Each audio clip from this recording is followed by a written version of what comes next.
when they made the new system where you could just put the lottery in for the $10,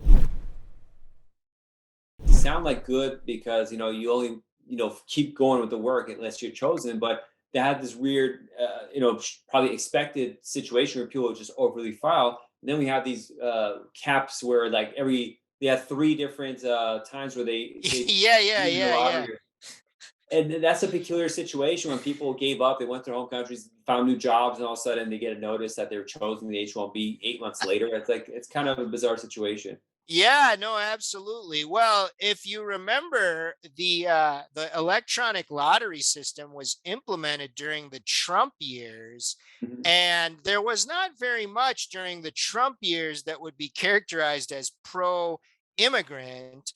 And so you do wonder whether this is sort of the evil genius of Stephen Miller or whatever Yeah. to recognize that, hey, if we reduce the barriers to entry for this H-1B cap lottery so that everyone can put in 10 bucks and play, it's going to blow up the lottery and sort of make the H-1B category. I mean, I've speculated that it's increasingly like the DV lottery, right? And so Yeah. now, of course, the DV lottery is only available to certain countries, but nobody says, oh, well, our plan is you're going to win the DV lottery and then blah, blah, blah, right? Because the chances of winning are so low. Well, historically, you'd say, well, all right, we hire you and then we try for the H-1B cap. And, we have three tries, assuming the person has a STEM degree. And during those three tries, we should be able to get it.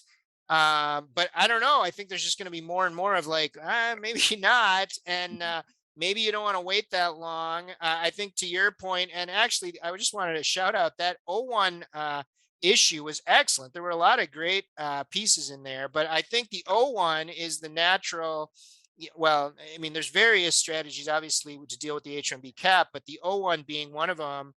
And I think, well, and one other point that I want to make on this timing thing, I was recently consulting with the guy and he's like, well, I'm going to try for this H-1B. And if I don't get it this year, because it's my last year and my OPT will expire in June, then I'll just go for EB1A. And I'm like, so you're going to do the lottery and then you're going to find out in April. And then somehow you think you're going to put together an EB1A and file it. And then what? I mean, you still need an EAD and that takes like 6 months. Right? I mean, Yeah. and to be honest, I didn't think he had that great of an EB1A profile.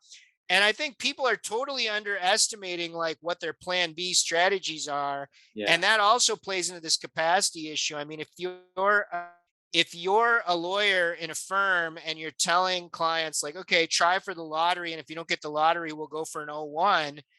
I mean, do you realize you might end up with dozens of people who want to go for O1s like in the middle of April after the lottery? And do you have enough staff to do dozens of O1s?